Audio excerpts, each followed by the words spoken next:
inda qiraati ayatil wa'di wal wa'id mumtali'an birraghbi warrahbi. Dan di saat kamu menemui ayat-ayat yang menceritakan tentang janji Allah bagi orang-orang yang bertakwa, maka hadirkan dalam hatimu rasa cinta untuk selalu bertakwa kepada Allah. Kalau nemui tentang ayat yang menjelaskan siksa neraka, hadirkan dalam hatimu rasa takut akan siksa neraka. Wa inda qiraatil ayat al-awamir waz zawajir syakiran mu'tarifan bitaksir mustaghfiran aziman ala tasmir. Dan di saat kamu membaca ayat yang isinya perintah Allah, aqimus shalah wa atuz zakah, dirikan salat, tunaikan zakat, maka kata Imam Haddad, bersyukurlah kepada Allah. Alhamdulillah aku masih salat, alhamdulillah aku masih bisa zakat. Apalagi urusan salat dan zakat ini tidak boleh dipilih nih, harus dikerjakan dua-duanya. Makanya kata Sayyidina Abdullah ibn Abbas, Bapak Ibu, ada beberapa ayat dalam Al-Quran yang berisi dua perintah. Berisi dua perintah, tidak bisa dipisah, tidak boleh dipilih, harus dikerjakan dua-duanya. Di antaranya aqimus shalah wa atuz zakah. Niku satu ayat, digabung sama Allah dua perintah dalam satu ayat. Aqimus shalah, dirikan salat, wa atuz zakah, tunaikan zakat. Artinya kalau ada orang salat, kata Sayyidina Abdullah bin Abbas, kalau ada orang salat tapi tidak mau mengeluarkan zakat, maka salatnya tidak diterima sama Allah Subhanahu wa taala.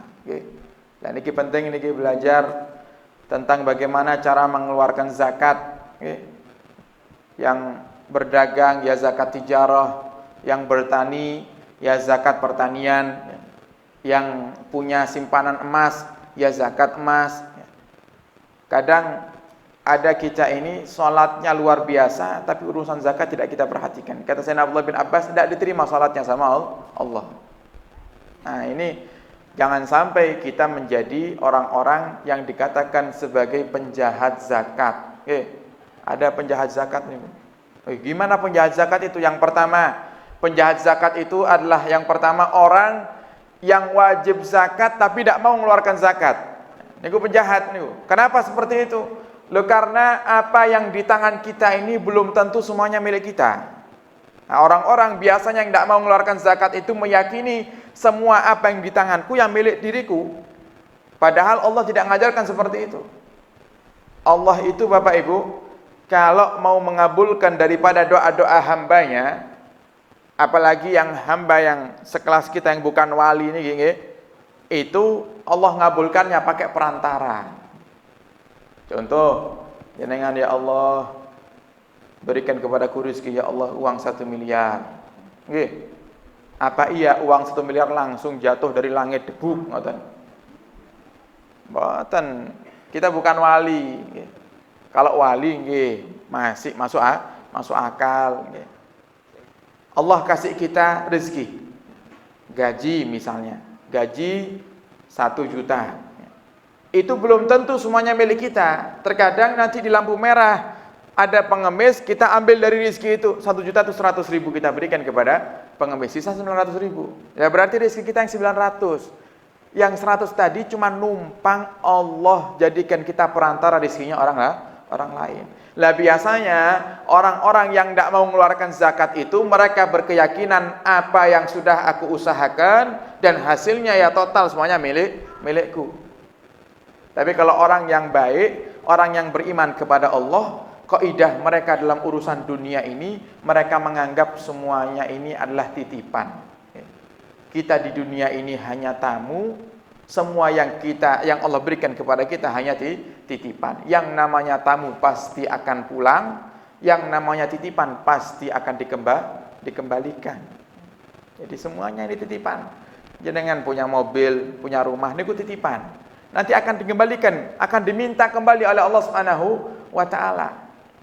Nah, sehingga jangan pernah meyakini apa yang ada di tangan saat ini semuanya milik kita. Lah kalau kita sudah punya prinsip semacam ini, pasti di saat kita mengeluarkan zakat ringan. Lah memang bukan punya saya cuma dititipi saja sama Allah, ringan untuk mengeluarkan zakat.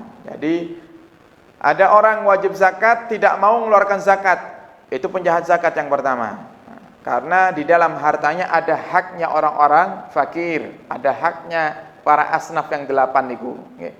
Kemudian yang kedua, penjahat zakat adalah orang yang tidak berhak menerima zakat, maksakan untuk menerima zakat. Berasnya masih 5 karung di dapur, giliran ada takmir masjid bagi-bagi beras zakat diterima. Nah, kadang ada yang lebih parah lagi niku. Ada salah satu pengurus masjid ya, yang curhat ke kita. Tolong Habib, nanti disinggung masalah tentang siapa yang berhak menerima zakat. Di kampung kita ini Habib ada orang kaya, rumahnya tingkat, mobilnya 2. Kalau sudah dekat malam takbiran datang ke kita, bilang Pak Takmir jangan lupa jatah saya. Repot nih, mobil 2, rumah tingkat, beras wakeh, minta jatah cuma 3 kilo masih diminta. 3 kilo masih diminta. Nah, ini sudah kebangetan. Itu juga penjahat zakat. Bukan haknya kok diambil. Jadi kalau kita merasa tidak berhak terima zakat, jangan diterima. Tapi masalahnya dipaksa, pokoknya kudu diterima. Ya kalau jenengan dipaksa terima, jenengan kasih kepada yang berhak yang lainnya. Yang jenengan hitung-hitung membantu panitia pembagian zakat gitu aja.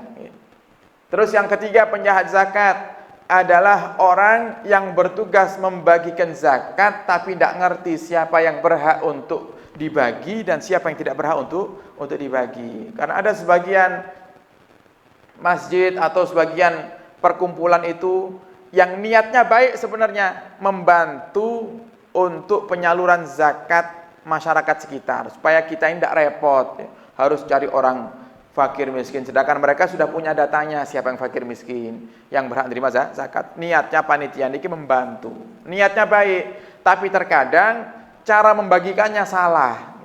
Kenapa? Contoh niki ya, misal ada sebuah panitia di sini pembagian zakat. Zakat semua warga dikumpulkan di panitia ini. Kemudian nanti dibagi-bagi 3 kilo 3 kiloan misalnya, dibagikan lagi kepada tetangga semuanya rata, kayak bagi berkatan gitu. Nah, ini beda. Zakat ini jangan disamakan sama berkatan. Pokoknya bagi rata wae, ben adil alasannya. Nah, kalimatnya hak, tapi salah niku. Seakan-akan bahasa biar adil dibagi rata. Seakan-akan benar kalimatnya. Kalau adil itu ya bagi rata. Tapi salah dalam bab zakat tidak seperti itu. Yang tidak berhak jangan dikasih. Nah, ini kadang akhirnya yang terjadi apa? Masyarakat yang kaya-kaya ya, yang mampu-mampu ngasih zakat ke panitia pengumpulan zakat tersebut, sama panitia nanti dikembalikan lagi. Ya cuman ipok-ipok ngirim zakat bar niku balik malih berase. Nah, ini kan cuma akal-akalan aja kalau seperti itu. Wis apa pemotong zakat paling bertahan sejam nanti balik lagi ya. Loh yang ngasihnya beras yang paling murah balik yang paling apik. Nggih. Nah, repot nih. Nah, niku penjahat zakat. Jadi sholat sama zakat itu Bapak Ibu tidak boleh dipilih, harus dikerjakan dua-duanya.